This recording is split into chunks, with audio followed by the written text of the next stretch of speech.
Hi எல்லோரும் எப்படி இருக்கீங்க? இன்றைக்கி வந்து நம்ம ஆரி ஒர்க் ப்ளவுஸ் வந்து எப்படி ஸ்டிச் பண்ணுறதுன்னு பார்க்கலாம். இது வந்து நம்ம நார்மலாக பண்ணுறதுக்கும் இதுக்கும் நிறைய டிஃப்ரெண்ட் இருக்குது. நான் கட்டிங் வீடியோவும் வந்து டிஸ்கிரிப்ஷன் பாக்ஸில் போடுறேன், தேவைப்படுறவங்க செக் பண்ணிக்கோங்க. நம்ம இதுக்கும் அதுக்கும் வந்து நார்மலாக பண்ணுறதுக்கும் கட்டிங் வந்து டிஃப்ரெண்ட் இருக்குது. நம்ம கட்டிங்கில் வந்து கழுத்து வந்து லைனிங்கில் வெட்டி எடுத்துக்குவோம் நார்மலாக. இதில் ஆனால் நம்ம வெட்டி எடுக்கக்கூடாது. அப்புறம் குதிரை பார்த்திங்க அப்படின்னா இந்த ஒத்த குதிரை தான் நம்ம யூஸ் பண்ணணும்.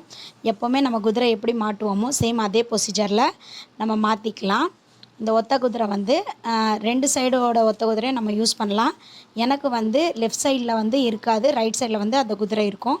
அந்த மாதிரி குதிரை தான் நான் யூஸ் பண்ணுறேன். கவனமாக பாருங்கள். இப்போ பாருங்கள், ஃபஸ்ட்டு வந்து இதில் இருக்கிற என்ன மெஷர்மெண்ட்டோ அதை தான் நம்ம வந்து கட் பண்ணி விட்டுக்கணும்.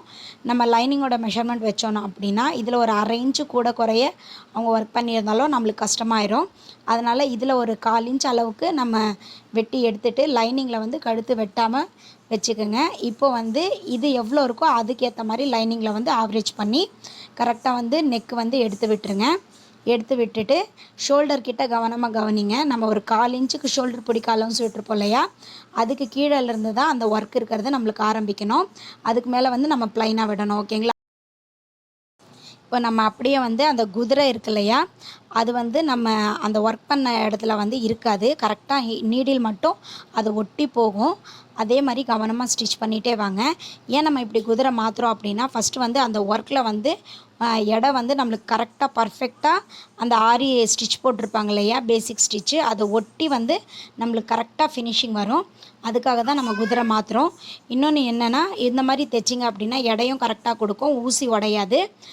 இந்த குதிரை வந்து நம்மளுக்கு நார்மலாக யூஸ் பண்ணோம் அப்படின்னா இந்த ஒர்க்கு மேலே ஏறி ஊசி வந்து உடஞ்சிரும். அதனால் ஈஸியாக ஒர்க் பண்ணுறதுக்கு தான் நம்ம இந்த குதிரையை மாற்றுறோம். கன்ஃபார்மாக வந்து இந்த மாதிரி தான் நீங்கள் இது ஸ்டிச் பண்ணிக்கணும். பாருங்கள், ஸ்டிச் பண்ணிட்டு எப்பவும் போல் நம்ம கட் பண்ணி விட்டுறலாம். இந்த மாதிரி கட் பண்ணி விட்டுட்டு திருப்பி நான் உங்களுக்கு காட்டுறேன் பாருங்கள், எவ்வளோ பர்ஃபெக்டாக நம்மளுக்கு வந்து ஒட்டி ஸ்டிச் விழுந்திருக்குன்னு சொல்லிட்டு. கண்டிப்பாக வந்து நீங்கள் ஃப்ரண்ட்டு பேக்கு ஸ்லீவ் எல்லாமே வந்து நீங்கள் இப்படி தான் ஒர்க் பண்ணிக்கணும். ஓகேங்களா? இங்கே பாருங்கள், நான் திருப்பிட்டு உங்களுக்கு அழகாக காட்டுறேன்.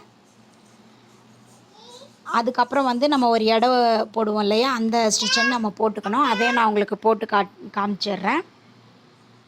அப்புறமா வந்து நம்ம ப்ளவுஸை வந்து ஹெம்மிங் பண்ணிக்கலாம் நெக்குக்கு. இந்த மாதிரி அந்த நம்ம அந்த 1/4 இன்ச் எடை கொடுத்துருப்போம் இல்லைங்களா, அது வந்து லைனிங் சைடு வந்து நம்ம திருப்பி விட்டுட்டு ஒட்டி ஒரு ஸ்டிச் போட்டுருங்க. ஏன் இதை போடுறோம் அப்படின்னா, இந்த மாதிரி ஸ்டிச் போட்டோம் அப்படின்னா நம்மளுக்கு வந்து கரெக்டாக நெக்கு வந்து ஃபினிஷ் ஆகி லைனிங் வந்து பர்ஃபெக்டாக நிற்கும். ஏன்னா நம்ம ஒர்க் பண்ணியிருக்கிறதால ஒர்க் வந்து ஹெவியாக இருக்கும், லைனிங் வந்து ஹெவி இல்லாமல் இருக்கும். நீங்கள் எடுத்து போட்டாலே கரெக்டாக நின்றுடும். இப்போ பாருங்கள், நான் எடுத்து போட்டு காட்டுறேன். இந்த வீடியோ உங்களுக்கு கண்டிப்பாக பிடிச்சிருக்கோன்னு நினைக்கிறேன். யூஸ்ஃபுல்லாக இருந்துச்சு அப்படின்னா கண்டிப்பாக சப்ஸ்கிரைப் பண்ணிக்கோங்க. கூடவே பெல் ஐக்கானையும் ப்ரெஸ் பண்ணிட்டு கமெண்ட் ஏதாவது இருந்துச்சுன்னா கமெண்ட் பாக்ஸில் எனக்கு கமெண்ட் பண்ணுங்கள், அதுக்கான ரிப்ளைவை தரேன். கண்டிப்பாக லைக் பண்ணி ஷேர் பண்ணிக்கோங்க. உங்கள் ஃப்ரெண்ட்ஸும் இருந்தாங்கன்னா ஸ்டிச்சிங்கில் இன்ட்ரெஸ்ட்டாக அவங்களுக்கும் வந்து கண்டிப்பாக ஷேர் பண்ணுங்கள். ஓகே, நம்ம நெக்ஸ்ட் வீடியோவில் பார்க்கலாம். Thank you, bye bye, take care.